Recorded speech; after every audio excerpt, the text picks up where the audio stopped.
Le plaisir est nôtre de vous savoir nombreux devant vos postes téléviseurs pour cette session d'information. Bonsoir et bienvenue. Ouvrons cette édition par la CENI. Le président de la centrale électorale séjournait à Séoul où il supervise les travaux de finalisation de la production de matériel électoral commandé à l'entreprise coréenne Miru Service. Denis Kadima a aussi visité l'entrepôt central de la dite entreprise. Images et commentaires. Le président de la CENI, Denis Kadima, est revenu sur les caractères irréversibles de la tenue des élections après chaque quinquennat en République démocratique du Congo. Le président de cette institution d'appui à la démocratie a exhorté les Congolais à ne pas se fier à ce qui se dit, mais à croire plutôt à ce qu'entreprend la CENI, car cette institution se veut partie de la solution et non des problèmes. Et je suis venu voir comment les équipes se tirent d'affaire et je dois dire que je suis très satisfait parce que tout le travail qui était très intensif a été fait. Vous pouvez voir derrière moi, il y a plein de matériel, il y a les dispositifs électroniques de vote, il y a les bulletins de vote, il y a plein de choses qui sont déjà fabriquées et qui n'attendent que d'être expédiées au pays. J'aimerais vraiment que nos compatriotes sachent que le 20 décembre, c'est la date des élections et tout est mis en œuvre pour que les élections aient lieu à cette date.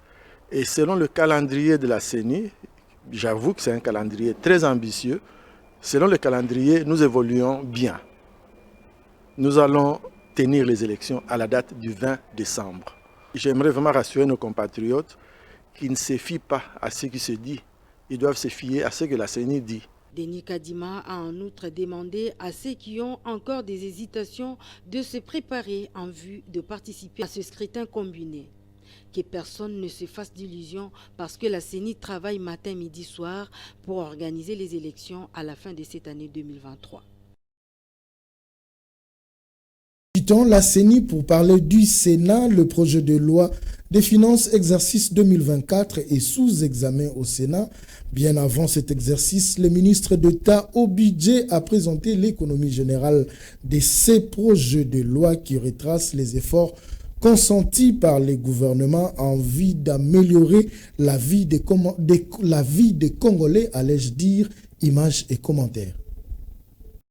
Ce projet de loi dont l'économie générale est présenté par le ministre d'État en charge du budget, Aimé Boji, retrace les efforts que le gouvernement fournit pour matérialiser la vision du chef de l'État consistant à faire de la RDC un État fort, émergent et prospère. Le ministre du Budget a également indiqué que ces efforts se concentrent sur les principaux axes dont la sécurisation du pays, la restauration de l'autorité de l'État, la poursuite de la mise en œuvre du programme de développement à la base des 145 territoires, la politique de la diversification de l'économie nationale, mais également la mise en œuvre des politiques phares du chef de l'État dans les secteurs de l'enseignement et de la santé.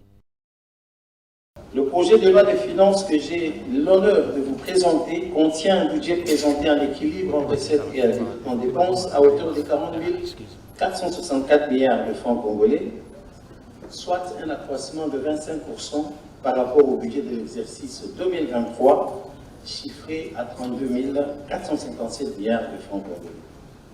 Les recettes de l'exercice 2024 sont structurées de la manière suivante.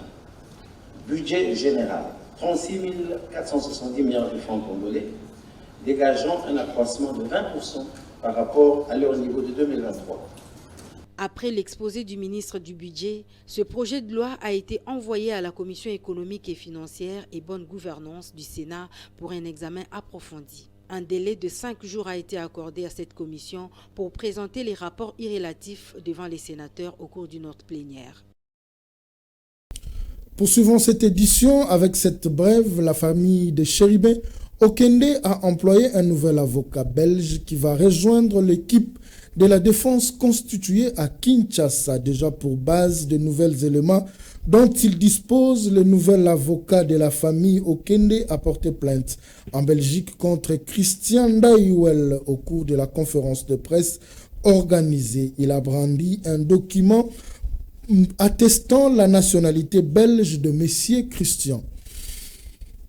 Religion, on en parle dans cette édition. Le chef spirituel de l'église de notre Seigneur Jésus-Christ dans le monde, les tokoïstes, le bishop Alphonse Nunez a, à l'issue d'un grand culte d'action des grâces et d'au revoir organisé au temple des tokoïstes 6 au numéro 6 de l'avenue Kabinda dans la commune de Barumbu, a appelé les chrétiens du monde entier, surtout ceux de la République démocratique du Congo, à l'amour, à l'unité, surtout en cette période électorale. C'est là pour participer au développement de la nation congolaise. Le numéro 1 des tokoïstes dans le monde a également, au cours de ce même culte, remis des notifications aux serviteurs consacrés pour les aider à travailler dans la sérénité et l'amour. Suivez le bishop Alphonse Nunez au micro de Fifi Kalumbwe et Torres Atibou. Ok, moklis fois à la mwinda. Et le kozali ko bomomboka lelo, ba mwinda o epelaki lobby lelo komi ba lanterne ya mikezo pelaka muke na se.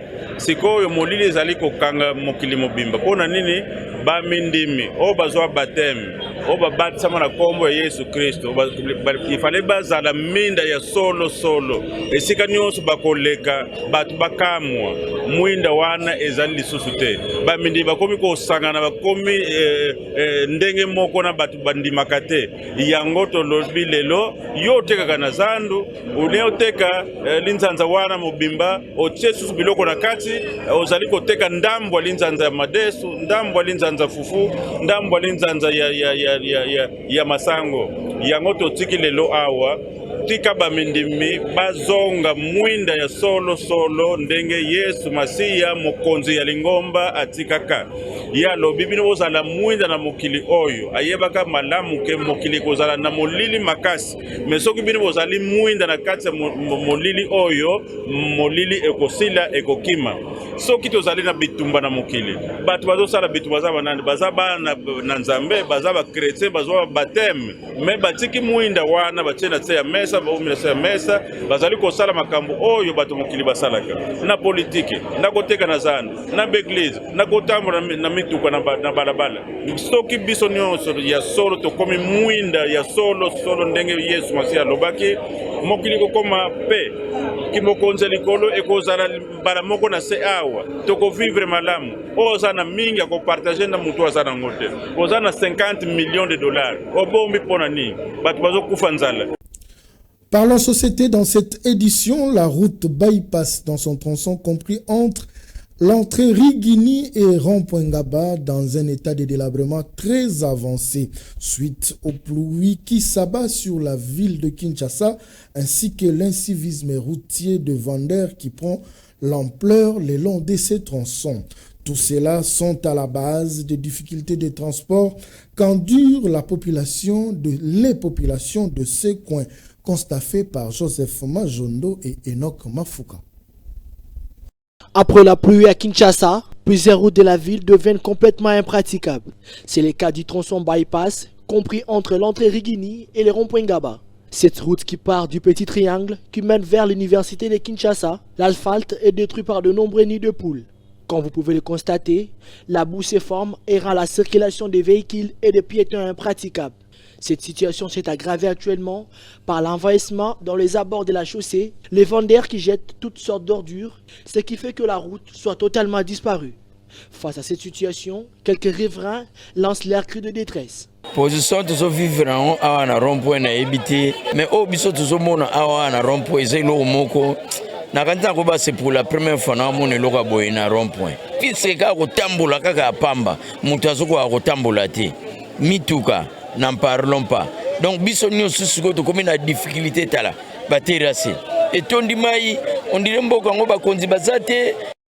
Vu son emplacement, le rond-point Ngaba est fréquenté par une grande population. Ceux qui font régulièrement le trafic sur cet endroit interpellent les autorités à prendre les responsabilités. Bukumese na biso apesi batu bazwaka bambongo wana na ba terrasser ya commune ya Lemba. bazozwa bambongo na commune ya Alembawa bazosala eloko moko te. Bourgmestre azozwa batu baninga na ye ya mususu azwa kotia bango basala na tronçon rond-point Ngaba. Rond-point Ngaba il faut atia bato bayebi rond-point Ngaba o bakosa esa musala o. Boye nzela ko beba boye. Bourgmestre aya na rond-point Ngaba. Les responsabilités sont partagées. Il incombe à ces vendeurs à pratiquer le civisme pour éviter la disparition totale de cette route. Du côté des autorités urbaines, l'assainissement permanent serait l'une des solutions pour pallier à ces problèmes de délabrement. Poursuivons en société, les habitants du quartier Sokopao dans la commune de Limete lancent un appel aux autorités de la ville de Kinshasa et du pays de leur venir en aide pour curer la rivière Kalamou qui inonde les avenues de ces quartiers suite au débordement de ces eaux pendant cette période pluvieuse. Plus de détails dans cet élément de Paulin Kamania. À chaque tombée de la pluie, les habitants du quartier Sokopao dans la commune de Limete souffrent d'une seule pathologie, celle de l'impraticabilité de certaines avenues et pénalisent fortement la population vivant dans ces quartiers. Les eaux de la rivière Kalamou qui débordent et stagnent sur les avenues mettent à mal cette population qui sollicite les autorités urbaines un curage immédiat de la rivière Kalamou. Problème le seul zali na pont. Na pont kuna soboke kuna mona pont ekangami nzela maeleka ezate ma ezoleka nde likolo pont. Pont sana biso zali ke babukela biso pont. Ba sachet, ba déchet, ba milangi nini. Le temps que eza kirete retour ezo salema yango ezo kota na bandako etikala pe na balabala ba terrasse pe eza bouché. Il s'y aide à signaler que depuis la visite du vice-gouverneur Jikoko Moulumba jusqu'à ce jour, rien n'a été fait alors que la population du quartier Sokopao pensait avoir une solution après cette visite. Nous en appelons à la bonne conscience des autorités de trouver des solutions immédiates et durables pour permettre aux habitants de ces coins de vivre en toute quiétude. Bouclons cette édition en sport. L'incertitude plane toujours sur la reprise du championnat de l'entente provinciale de football de Kinshasa, pourtant annoncé pour le mois d'octobre dernier. Selon Nikos Kabila, secrétaire général de l'AC Normand, la grosse inquiétude est le risque d'avoir d'une saison blanche. Il a été joint au téléphone par Lionel Ngolo. Le championnat ne démarre pas et les équipes ont arrêté, certaines équipes ont arrêté les entraînements. Les autres travaillent par intervalle, puisqu'en ce moment on ne sait plus quoi faire. Les championnats devaient débuter au mois de septembre, mais non, on est au mois de novembre. Il n'y a rien qui bouge. Bon, on a eu une séance de travail le mardi avec le comité exécutif de l'EPFKI. Ils nous ont fait part de toutes les démarches amorcées, mais il n'y a rien de bon. Il n'y a rien de bon. Le pauvre messieurs du comité exécutif ont tout fait. Je vous dis, ils nous ont tout expliqué. Ils ont tapé à toutes les portes, mais il n'y a pas de feedback. Donc le blocage, pour dire vrai, donc le blocage c'est le ministère des ITPR et le ministère du sport. Si l'un acquise l'autre, l'autre aussi acquise l'un. Donc c'est le jeu de ping-pong. Et les conséquences que certaines autorités oublient, que s'il y a jusqu'à présent, on arrive bientôt là à la période cruciale des élections. Donc si les championnats ne débuttent pas, on risquerait de tomber sur une année blanche à l'EPFKI. Et ce sera les statu quo. Pourquoi faire jouer les championnats au niveau des ententes urbaines? Puisque les champions devront se retrouver la saison prochaine au niveau du championnat d'élite de Kinshasa. Et qu'arriverait-il si les championnats ne se jouent pas? Donc, c'est quelque chose de concevable. Hein? Merci beaucoup pour votre fidélité et l'attention que vous ne cessez d'accorder sur FM Télévision. Restez toujours branchés au programme de votre chaîne.